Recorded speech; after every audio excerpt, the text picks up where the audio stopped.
Friends, welcome to study with smartness. दोस्तों, आज हम इस वीडियो में टॉप 20 क्वेश्चंस को देखेंगे जो कि आपके एग्ज़ाम के लिए बहुत इंपॉर्टेंट है। तो दोस्तों, अगर आपने अभी तक इस चैनल को सब्सक्राइब नहीं किया है तो चैनल को प्लीज़ सब्सक्राइब कर लीजिए, क्योंकि ऐसे ही वीडियोस आपको डेली प्रोवाइड किए जाते हैं इस चैनल में जो आपके एग्ज़ाम में बहुत हेल्पफुल होंगे। चलिए स्टार्ट करते हैं आज का वीडियो। आपका पहला क्वेश्चन है, बाजार अर्थव्यवस्था एक है। ऑप्शन है सरकार द्वारा नियंत्रित किया जाता है, सरकारी नियंत्रण से मुक्त है, अंतर्राष्ट्रीय बाजार की ताकतों से प्रभावित है, और ये सभी। तो आपका जो राइट ऑप्शन है वह है ऑप्शन बी, बाजार अर्थव्यवस्था सरकारी नियंत्रण से मुक्त है। ठीक है। नेक्स्ट है, भारत की संविधान सभा की प्रारूप समिति के अध्यक्ष थे। आपके पास ऑप्शन है K M Munshi, D P Khaitan, doctor B R Ambedkar, T T Krishnamachari. तो यहाँ पे जो आपका राइट ऑप्शन है option C, doctor B R Ambedkar. प्रारूप समिति में दोस्तों 7 सदस्य थे जिनके अध्यक्ष थे डॉक्टर बी आर अम्बेडकर। बात की जाए संविधान सभा की, तो संविधान सभा का गठन हुआ था जुलाई 1946 में। कैबिनेट मिशन के आधार पर हुआ था दोस्तों। संविधान सभा में दोस्तों टोटल 389 टोटल 389 सदस्य थे, जिसमें से 292 सदस्य ब्रिटिश प्रांत के थे और 4 चीफ कमिश्नर क्षेत्र से थे और 93 देसी रियासतों से थे। तो आपको ये सारे फैक्ट्स याद रखने हैं। नेक्स्ट क्वेश्चन है, 1946 के कैबिनेट मिशन का नेतृत्व किया गया था। आपसे पूछा गया है 1946 के कैबिनेट मिशन का नेतृत्व किसने किया था। ऑप्शन है Lord Linlithgow, Lord Mountbatten, Sir Pethick Lawrence, Sir Mountford. तो आपका जो राइट ऑप्शन है option C, Sir Pethick Lawrence. दोस्तों, यदि बात की जाए कैबिनेट मिशन की, तो इसको 1946 में ब्रिटेन के प्रधानमंत्री क्लेमेंट एटली ने भेजा था। क्लेमेंट एटली दोस्तों, जिसका उद्देश्य क्या था, संविधान सभा का गठन करना। और यह दोस्तों ये आया था 24 मार्च 1946 में। 24 मार्च 1946 को भारत आया था, जिसमें 3 सदस्य थे और जिसके अध्यक्ष थे सर पैंथिक लॉरेंस। इन्हीं के नेतृत्व में ये 3 सदस्यीय मिशन आया था भारत।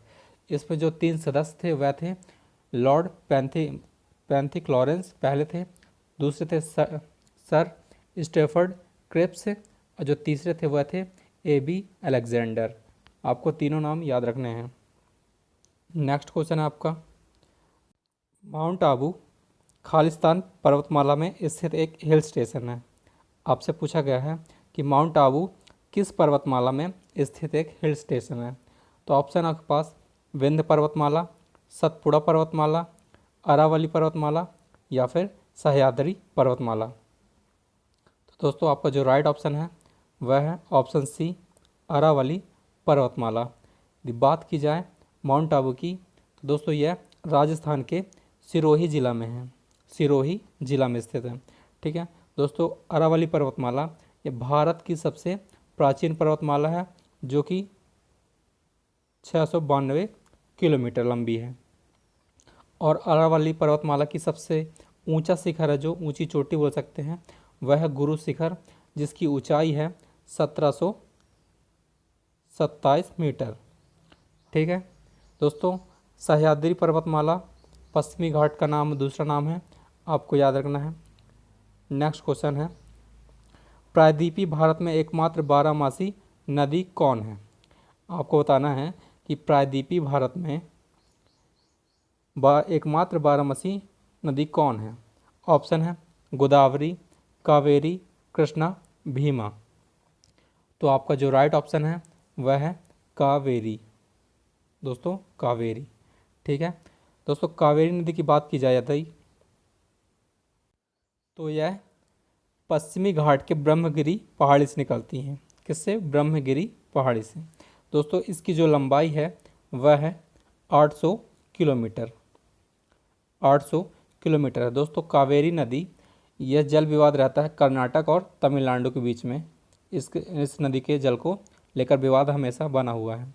ठीक है, तो यह क्वेश्चन पूछा गया था कि कावेरी नदी विवाद किन दो राज्यों के मध्य है? तो वह है कर्नाटक एवं तमिलनाडु। दोस्तों कावेरी नदी के किनारे ही तिरुचिरापल्ली नामक एक स्थान मतलब शहर स्थित है। ये भी आपसे पूछा गया था।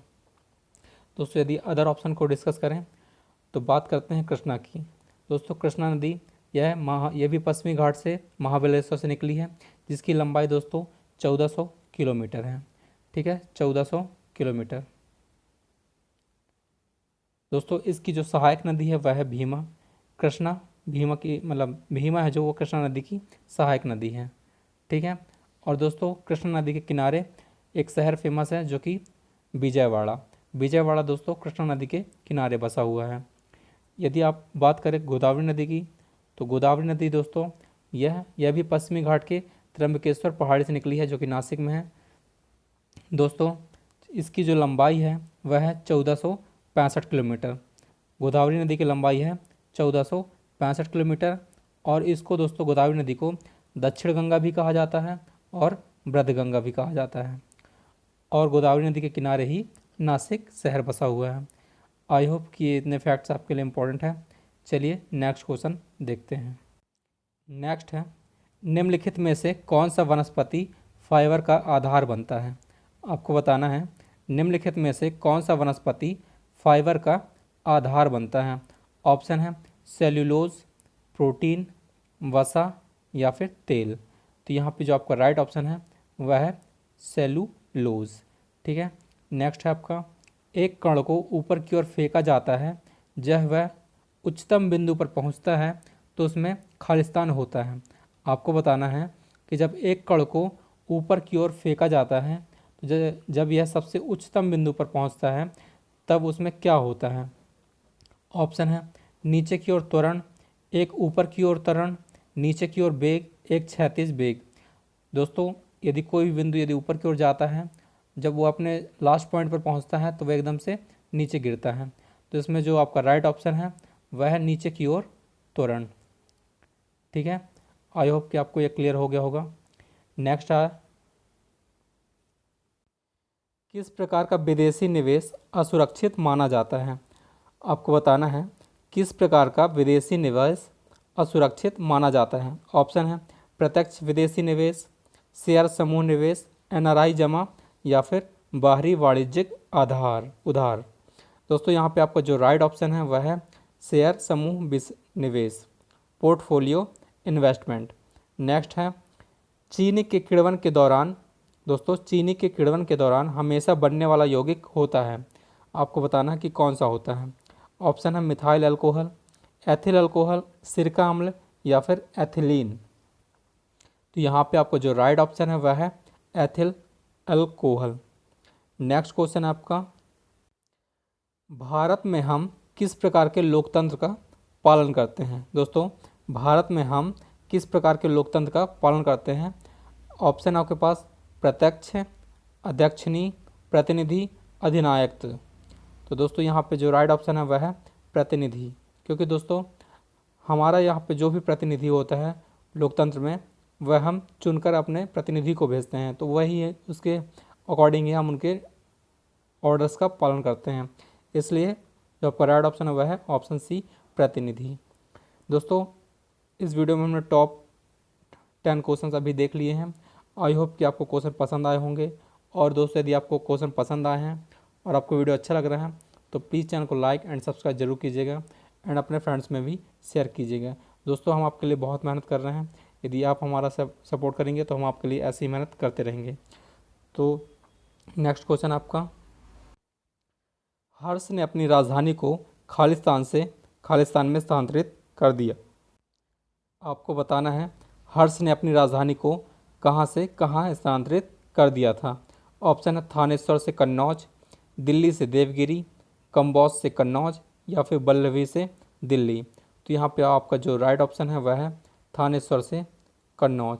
दोस्तों ये अपनी बहन जयश्री को सपोर्ट करने के लिए वहाँ पे चले गए थे, क्योंकि उनके पति की हत्या कर दी गई थी और वहाँ पे कोई शासन करने वाला नहीं था।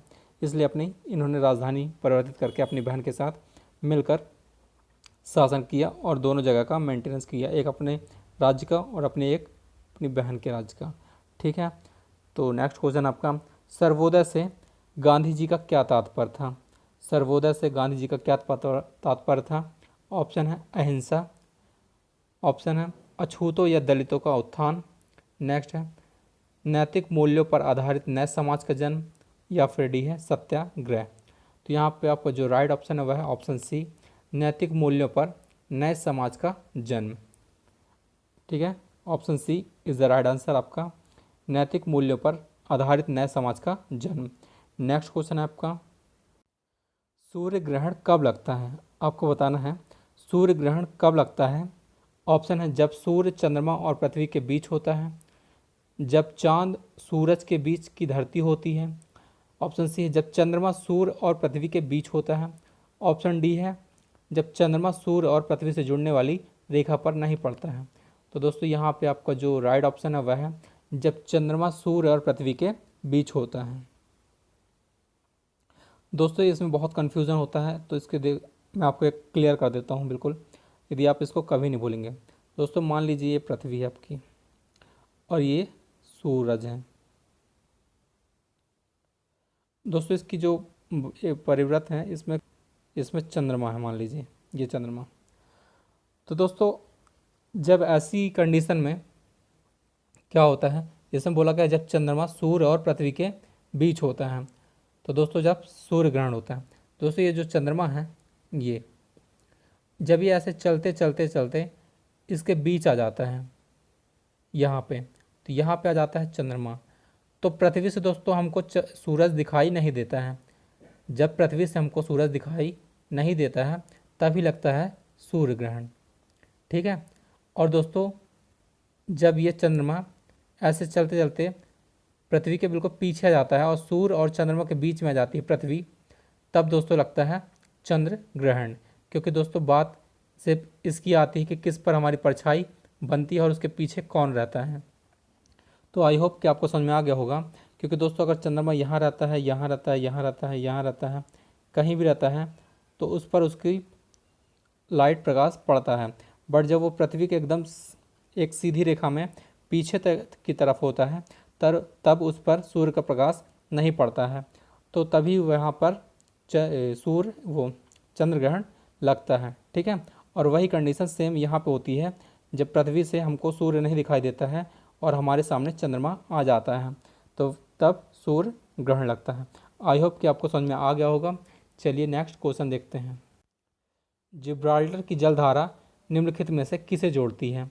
आपको बताना है कि जिब्राल्टर की जलधारा निम्नलिखित में से किसे जोड़ती है। ऑप्शन है लाल सागर और भूमध्य सागर, लाल सागर और अरब सागर, अटलांटिक महासागर और भूमध्य महासागर, और डी है भूमध्य सागर और काला सागर। तो यहाँ पे जो आपका right answer option C, Atlantic महासागर और भूमध्य सागर। क्योंकि दोस्तों जिब्राल्टर की जलधारा इन्हीं दो महासागर और सागर को जोड़ती है, अटलांटिक महासागर और भूमध्य सागर। नेक्स्ट क्वेश्चन आपका, सौर ऊर्जा का अधिकतम निर्धारण किसके द्वारा किया जाता है? आपको बताना है कि सौर ऊर्जा का निर्धारण अधिकतम किसके द्वारा किया जाता है। तो ऑप्शन है जीवाणु, प्रोटोजोआ, कवक, या फिर हरे पौधे, ग्रीन प्लांट्स। तो यहाँ पे जो आपका राइट ऑप्शन है वह है हरे पौधे, ग्रीन प्लांट्स। दोस्तों सौर ऊर्जा का अधिकतम निर्धारण हरे पौधे यानी कि ग्रीन प्लांट्स के द्वारा किया जाता है। नेक्स्ट क्वेश्चन है, क्षेत्रीय ग्रामीण बैंक द्वारा प्रायोजित है। ऑप्शन है राष्ट्रीयकृत वाणिज्यिक बैंक, भारतीय रिजर्व बैंक, भारतीय स्टेट बैंक, या फिर भारत सरकार। तो आपका जो राइट ऑप्शन है वह ऑप्शन नंबर ए, राष्ट्रीयकृत वाणिज्यिक bank, nationalised commercial bank. Next question है आपका, हवा से कार्बन कणों को हटाने का सिद्धांत शामिल है। ऑप्शन आपके पास तेजी, छानने का काम, वैद्युत कण संचलन, अवसादन। दोस्तों आपको बताना है कि हवा से कार्बन कणों को हटाने का सिद्धांत शामिल है। तो यहाँ पे जो आपका राइट ऑप्शन है ऑप्शन नंबर सी, वैद्युत कण संचलन। नेक्स्ट है, प्रकाश संश्लेषण में कौन सा प्रकाश सबसे कम प्रभावी होता है? आपको बताना है प्रकाश संश्लेषण में कौन सा प्रकाश सबसे कम प्रभावी होता है। तो ऑप्शन है नीली बत्ती, हरी बत्ती, लाल बत्ती, या फिर सूरज की रोशनी। तो आपका जो राइट ऑप्शन है ऑप्शन नंबर बी, हरी बत्ती।